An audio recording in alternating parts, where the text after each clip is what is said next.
বর্তমান রাষ্ট্রপতি চুপ্পু তখন অ্যাটর্নি জেনারেল নিয়োগ দেওয়ার ক্ষেত্রে প্রধানমন্ত্রীর সাথে আলোচনা করতে হবে। সেদিন কোন প্রধানমন্ত্রীর সাথে আলোচনা করা হয়েছিল সেটা আমাদেরকে অ্যাটর্নি জেনারেল জানাবেন। যখন ডক্ট্রিন অফ নেসেসিটির প্রশ্ন আসে, মাননীয় স্পিকার, এই এক্সিস্টিং সংবিধান অনুযায়ী যখন 7A এবং 7B বলবৎ থাকে, সেই জায়গা থেকে আইনজ্ঞরা, মাননীয় স্বরাষ্ট্রমন্ত্রী উনি থাকলে ভালো হতো।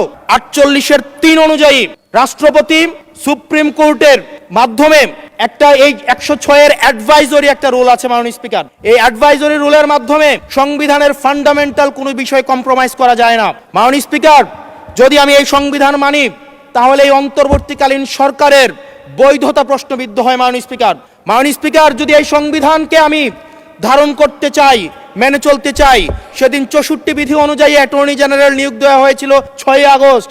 মাননীয় স্পিকার, এই সংসদে প্রশ্ন রাখতে চাই, বর্তমান রাষ্ট্রপতি চুপ্পু তখন বলা হয়েছে অ্যাটর্নি জেনারেল নিয়োগ দেওয়ার ক্ষেত্রে প্রধানমন্ত্রীর সাথে আলোচনা করতে হবে। সেদিন কোন প্রধানমন্ত্রীর সাথে আলোচনা করা হয়েছিল সেটা আমাদেরকে অ্যাটর্নি জেনারেল জানাবেন।